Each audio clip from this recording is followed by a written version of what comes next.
many real Indians in these woods? I want some more gravy. Does the trees move, make the wind blow? We had 5 puppies.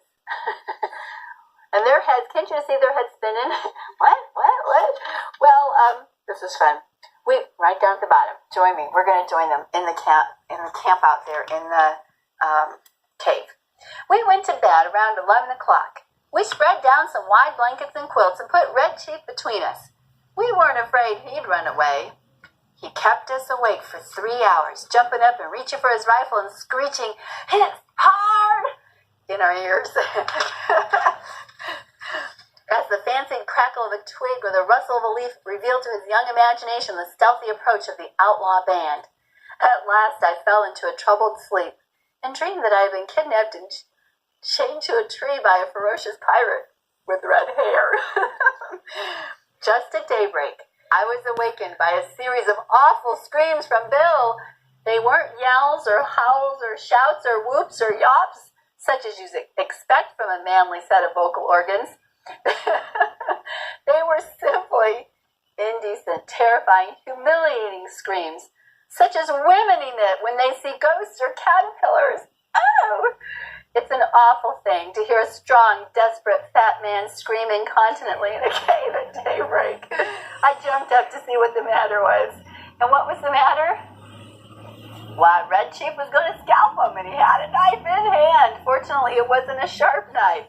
And I got the knife away from the kid and made him lie down again. But from that moment, Bill's spirit was broken.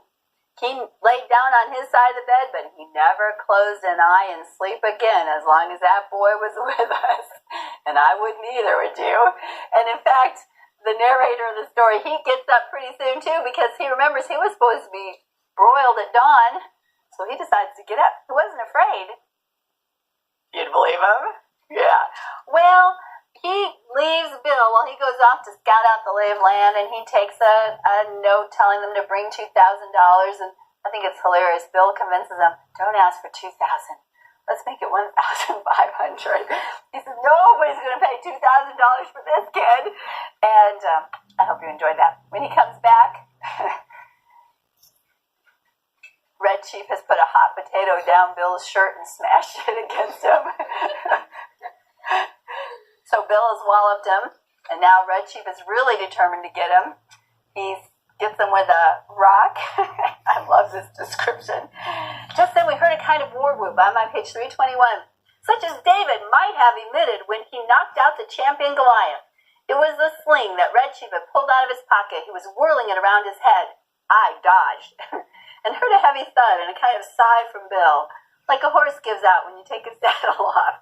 A rock the size of an egg had caught Bill just behind his left ear. He loosened himself all over and fell in the fire across the fire pan. Poor Bill. He's got the worst end of it. Finally, Bill takes Red Chief and shows him the road back home. And he tells his partner, I keep wanting to call him Sam, right? Is it Sam? He says, I couldn't take it anymore. I sent him back home and kicked him on his way. And Sam says, do you have a weak heart? No, heart attacks don't run in my family. Well, then turn around. And who's behind him? Class? Red Chief. He wouldn't stay away. He followed him back. All right, so the dad sends him a note and says, I'm not paying $2,000 or $1,500 for the boy, but I'll take him back if you pay me. Class? $500. Wait, $250? Yeah, you're right, $250. I was thinking $500. $250. And they decide it's worth it. Let's pay him.